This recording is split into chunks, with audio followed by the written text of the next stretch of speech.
During the Battle of the Bulge in December of 1944, this soldier, Hubert Alexander, lost almost all mobility in his legs trying to help his fellow soldiers out of the tank when it was blown up, which sent metal shrapnel into his legs.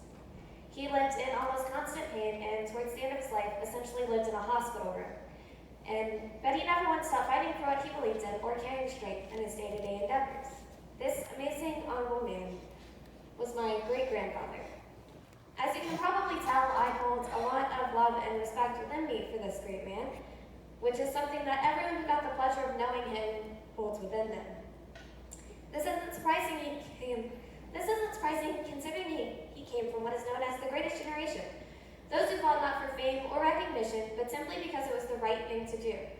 I believe that we can learn lessons from their lives and apply it to our own. If you don't know what exactly the greatest generation is, they're the men and women who grew up during the Great Depression and either fought in World War II or provided their labor to help win the war. Professor of Psychology at the University of North Carolina, Glenn Hull Elder Jr., said that the people of this generation came out of the hardships of the Great Depression with an ability to know how to survive and make do and solve problems.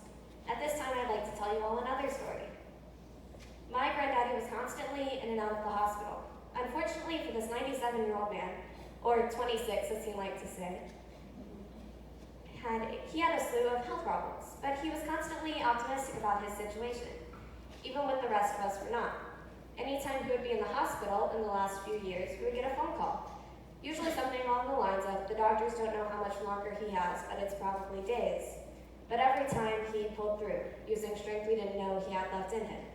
We'd come into his room after hearing of the short time we may have left with him, and find him sitting up in bed, eating chocolate and drinking a Boost. Each time we left wondering how he had this much strength, this much resiliency, this much courage.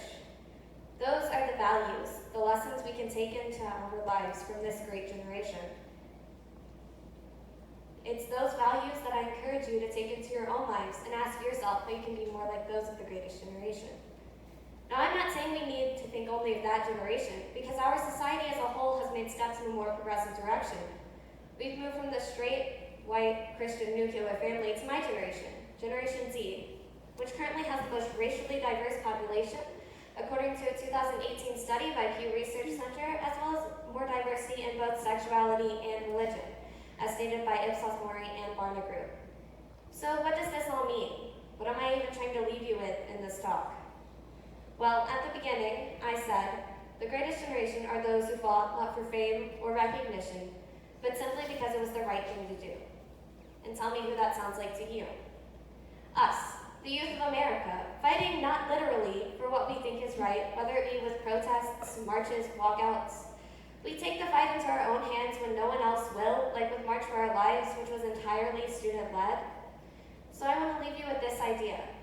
It's important to learn from the generations past, but it's equally as important to remember that just as we learn by example from those such as my grandfather, someday we will be teaching the future generations. So what kind of lessons do you want to leave? Thank you.